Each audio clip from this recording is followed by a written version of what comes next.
Hello, library friends. Carissa here from Hardesty Regional Library and Jenks Library for our last Book Talk Tuesday. Thank you so much for joining me these past 12 weeks while I've shared with you some of my favorite books, and I hope that you've found some new favorites too. So I thought I would end our theme of fantasy books with some humorous fantasy a la The Princess Bride. So we're all familiar with Wesley, Buttercup, Fezzik, and Inigo Montoya. And if you have only enjoyed them in movie form, you definitely need to read the book as well, because as we all know, the book is always better than the movie. So the picks that I have for you today are all based on the sort of campy, offbeat, irreverent humor that is The Princess Bride. So the first book that I have for you today is by Delilah S. Dawson and Kevin Hearn, and they take a page directly out of Goldman's book with their irreverent Tales of Pell, the first of which is Kill the Farm Boy.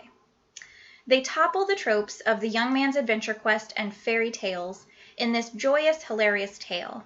While preparing to deal with his daily barnyard drudgery, shoveling the dung of assorted animals, a farm boy named Worsley is anointed the chosen one by a filthy, foul-mouthed, drunken pixie. Soon Worsley is off to find his destiny, accompanied by a smart-aleck talking goat named Gustav. But the story is not about Worsley. There is a sleeping princess in a tower surrounded by thorns and leggy fuchsia-colored blooms, watched over by a cursed rabbit girl bard. The bard joins a curse-breaking quest accompanied by the wannabe Dark Lord Toby, his chicken-hating huntswoman, and a warrior woman with an eye for roses who wears a chainmail bikini. They seek Grinda the Good Witch, caster of curses and aunt of Worsley. The humor is fast and furious with innumerable quips tossed out along the way. This one is for readers who enjoy farcical fairy tales, rollicking good times, and plenty of groan-worthy puns and literary references. For example, the titles of the other two books are No Country for Old Gnomes and The Princess Beard. So you can't talk about humorous fantasy without mentioning Terry Pratchett and his Discworld series. So my first foray into the Discworld series was from the young adult realm, featuring the witch Tiffany Aching.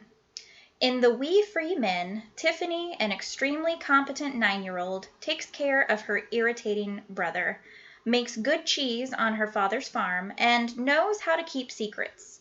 When monsters from fairyland invade her world and her brother disappears, Tiffany, armed with only her courage, clear-sightedness, a manual of sheep diseases, and an iron frying pan, goes off to find him.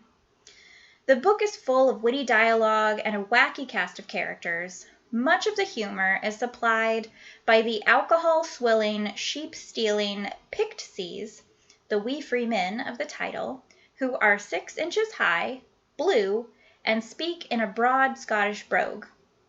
The fact that readers will not understand some of the dialect won't matter, as Tiffany doesn't understand it either.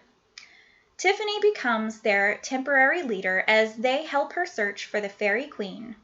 Once the story moves into fairyland, it becomes more complex, with different levels of dream states, or rather nightmares, and reality interweaving. The next book is a tongue-in-cheek horror fantasy thriller that I don't actually have the book of. I'm holding a piece of paper with the cover on it. It is called The Gates by John Connolly. In it, 11-year-old Samuel Johnson and his dachshund Boswell go trick-or-treating early and witness their neighbor's satanic incantation and the swirling blue portal that opens in their basement. Meanwhile, a down-on-his-luck demon named Nerd also finds himself mysteriously shuttling between his wasteland kingdom and Samuel's bedroom, where he and the lad hit it off rather well. The trio team up to stop hell on earth in this witty, dark, whimsical, offbeat caper. And the last book that I have for you is yet another funny, irreverent, and action-packed contemporary fantasy called High Fire by Owen Colfer. This introduces us to Vern, a vodka-drinking dragon burned out by the days of yore and passing his time in the Louisiana bayou watching Flashdance. Into his life, almost by happenstance, comes a 15-year-old Cajun boy named Squib, and before you can say hellfire, he's become Vern's familiar, sworn to secrecy because no one knows Vern exists. It's the local constable, Regent's Hook, who's given Squib his off-the-wall nickname. Crooked as a dog's hind leg and with more lives than a cat, Hook quickly emerges as the villain of the piece, a drug runner and murderer. Things get interesting when he sees Vern and all hell breaks loose.